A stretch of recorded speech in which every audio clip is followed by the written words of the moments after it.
नमस्कार मैत्रिणींनो, आजच्या व्हिडिओला सुरुवात मी जरा दुपारपासून केली. फ्रीजमध्ये ना साय जमा झालेली होती. जवळपास 15 दिवसाची ही साय आहे. मी ना रोज ना 1 लिटर दूध घेत असते आणि त्याचं साय मी एका बाजूला काढत असते. कारण की आमच्या घरात साय ही कोणीच खात नाही. मग मी त्याचं तूपच बनवते. जेव्हा आणि ही जी साय जमा होते ती मी फ्रीजरला ठेवत असते. कारण की ना खाली जर फ्रीजच्या खालच्या भागात जर आपण साय ठेवली ना तर तिला असा थोडा पिवळसर रंग येतो. पण जेव्हा आपण साय ही फ्रीजरमध्ये एका बंद डब्यात ठेवतो ना, तेव्हा ती अशी पांढरी शुभ्र आणि व्यवस्थित टिकून राहते. 2 दिवस झाले माझं चाललं होतं, की तूप बनवायचं आहे, पण जमतच नव्हतं. मग शेवटी आज मी मुहूर्त लावलं. सकाळी-सकाळी ते फ्रीजरमधून डब्बे काढून बाहेर ठेवले. कारण की ना त्यात बर्फ जमा झालेला असतो. मग ते थोडं रूम टेम्परेचरवर यायला वेळ लागतो. सकाळपासून मग सायचा डब्बा बाहेर काढून ठेवला होता.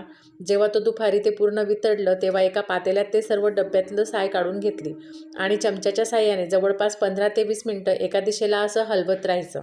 म्हणजे आपोआप त्याच्यामध्ये ना लोण्याचा गोळा हा जमा होतो.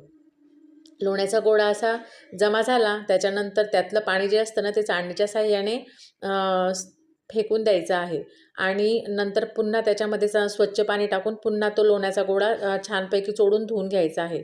असं जेव्हा आपण करतो ना, तेव्हा त्यातील जो उग्र वास असतो तो निघून जातो आणि लोण्याचा गोळाही स्वच्छ होतो.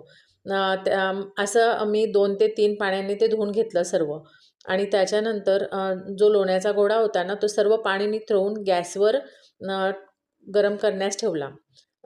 जसे-जसे हळू ते तूप लोण्याच्या गोळ्याचं हे वितळत जातो ना, तसं मग नंतर तूप तयार होतं.